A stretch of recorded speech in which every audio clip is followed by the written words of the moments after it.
On the whole, these vaccines are safe and are effective even against Delta. However, some might not have as good an immune response due to a weakened immune system from treatment. So the vaccines still work, but you still need to take precautions.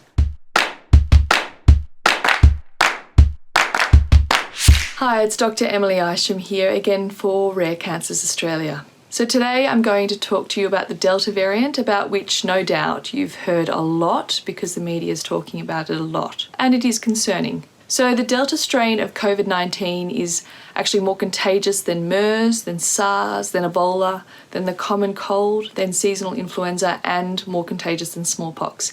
In fact, mathematical models are showing it's at least as contagious as chickenpox, which actually means it's about 2 to 3 times more infectious than the original coronavirus, which is called the Alpha strain. This Delta strain also hangs around and people shed it for longer, so 18 days for Delta compared with approximately 13 days for the original Alpha strain. And the viral load of Delta, so the amount you're shedding, is about 1,000 times greater than the original Alpha strain. So in effect, it's more contagious, it's longer lasting, and it can make you sicker. So it seems like in some areas, transmission of Delta is still occurring amongst people who are vaccinated.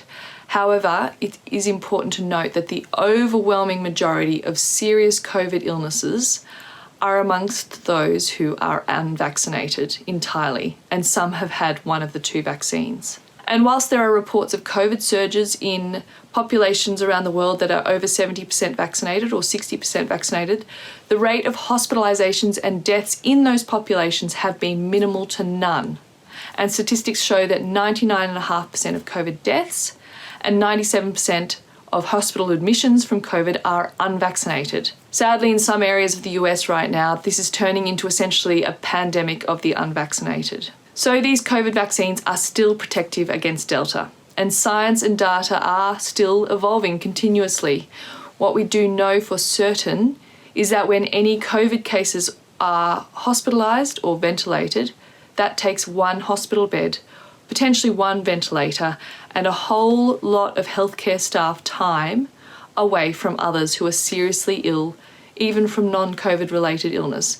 And this is particularly relevant to our cancer community because we know how much we need hospital beds and resources. Reassuringly though, amongst our cancer community, we know that on the whole, these vaccines are safe and are effective even against Delta. However, some might not have as good an immune response due to a weakened immune system from treatment.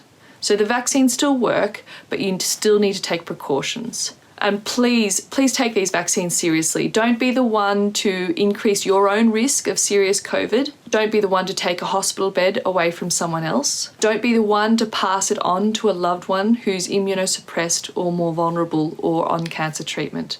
I hope this might change your mind about getting a COVID vaccine because we need to think not only of ourselves but the community around us. If you have any questions, again, please let us know. I'll see you next time.